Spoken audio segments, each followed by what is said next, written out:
लेकिन असदुद्दीन ओवैसी नामर्द है और उनकी पार्टी में कोई मर्द नहीं है।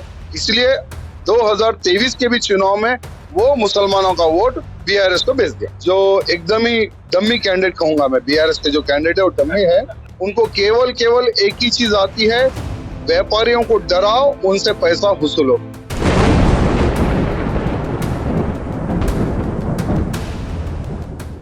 देश की आर्थिक राजधानी मुंबई से मैं तेलंगाना की राजधानी हैदराबाद को हूँ। हमारे साथ राजा सिंह है जो किसी नाम का मोहताज नहीं है।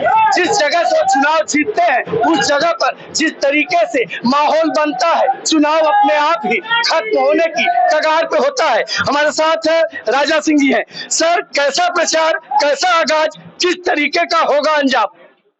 बहुत ही सुंदर तरीके से प्रचार चल रहा है। गोशा महल की जनता ये कह रही है कि आप प्रचार में आने की आवश्यकता नहीं है, आपको हम घर बैठे जिताएंगे। क्योंकि पिछले 9 वर्षों में आपने जो विकास का कार्य किया है, जो हमारी सेवा के लिए जो निरंतर आप खड़े हुए हैं, इसके लिए इस बार भी भारतीय जनता पार्टी को ही हम वोट देंगे। गोशा महल में तीसरी बार आपको ही हम जिताएंगे। ये जनता का बहुत ही सुंदर तरीके से रिस्पांस मिल रहा है। गोशा महल की अगर समस्याओं की बात करें, आप जीरो ग्राउंड पर इस समय प्रचार करते हुए दिख रहे हैं। कौन कौन सी ऐसी समस्याएं हैं जिसे आप जीतने के बाद प्रथम प्राथमिकता देंगे? देखिए, लगभग हम 9 वर्षों में 502 करोड़ का हमने विकास किया है हमारी गोशा महल विधानसभा में। लगभग नालों का काम हो, रोड का काम हो, जितना हो सके उतना हमने किया है सरकार से लड़कर। यानी अपोजिशन में रहकर भी हम सरकार से 500 करोड़ रुपए निकाल के हमारी गोशा महल विधानसभा में हमने विकास का कार्य किया है। और हैट्रिक जीतने के बाद में, ये चुनाव जीतने के बाद में भी जितना हो सके उतना हम नालों को सही करेंगे, रोड्स को सही करेंगे। आज जो पोल्यूटेड की पानी की जो समस्या है, जो बिल्कुल ही वाटर वर्क्स से जो फंड नहीं आ रहा है, उसका भी हम फंड लेकर वो भी प्रॉब्लम सॉल्व करेंगे। आखिरी सवाल आपसे करना चाहेंगे कि आपके जो प्रतिद्वंदी है, जो आपके सामने उम्मीदवार है, वो गुजराती मारवाड़ी समाज में काफी समय से हैं। क्या लगता है किस तरीके की टक्कर देख पा रहे हैं आप? दुर्भाग्य है कि मेरे सामने एक ऐसे कैंडिडेट को डाला गया है जो एकदम ही डम्मी कैंडिडेट कहूंगा मैं। बीआरएस के जो कैंडिडेट है वो डम्मी है, क्योंकि ना उनको बात करने आता है, ना उनको वोट मांगने आता है। उनको केवल एक ही चीज आती है, व्यापारियों को डराओ, उनसे पैसा वसूलो। आप अगर बेगम बाजार में बिना कैमरे के अगर घूमेंगे तो ऐसे कईयों लोग मिलेंगे जो इस बीआरएस के कैंडिडेट से परेशान है। एक एक इंसान से, एक एक व्यापारी से 5-5 करोड़ रुपए, 2-2 करोड़ रुपए, 1-1 करोड़ रुपए उन्होंने धोखा देकर वसूला है कि मैं 2 गुना पैसे करके दूंगा। तो ऐसे इंसान को व्यापारी सपोर्ट नहीं करेगा। और व्यापारी आज ये सोच रहा है बेगम बाजार का कि अगर ये व्यक्ति नहीं जीतने पर हमारे को इतना धोखा दिया और हमें इतना लुटा है, अगर ये व्यक्ति जीतेगा तो क्या हम बेगम बाजार में व्यापार कर सकते हैं क्या? ये आज हमारा व्यापारीगण सोच रहा है। और पूरा का पूरा जिस समाज से वो संबंधित है, सिकवाल समाज के, सिकवाल ब्राह्मण समाज का पूर्ण रूप से मेरे ऊपर आशीर्वाद है।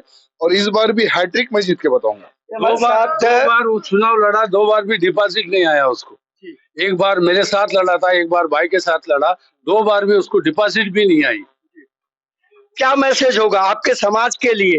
राजा सिंह जिस तरीके से लड़ाई लड़ रहे हैं, जिस तरीके से कह सकते हैं तेलंगाना का हर सीट जो है वो सिर्फ राजा सिंह की नजर पर है, ऐसे में क्या आपके समाज का सहयोग है?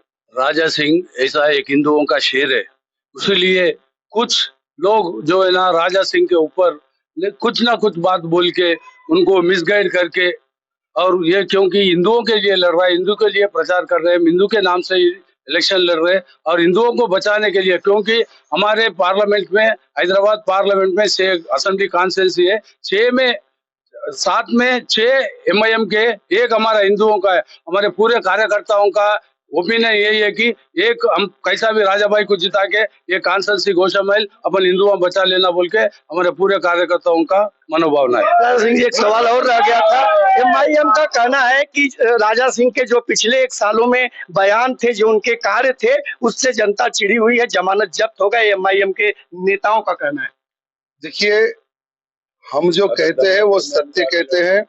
और एमआईएम क्या, हमेशा मुसलमानों को धोखा देने वाली पार्टी है, मुसलमानों को गुमराह करने वाली पार्टी है। 2014 में मुसलमानों का वोट कांग्रेस को बेचा असदुद्दीन ओवैसी ने।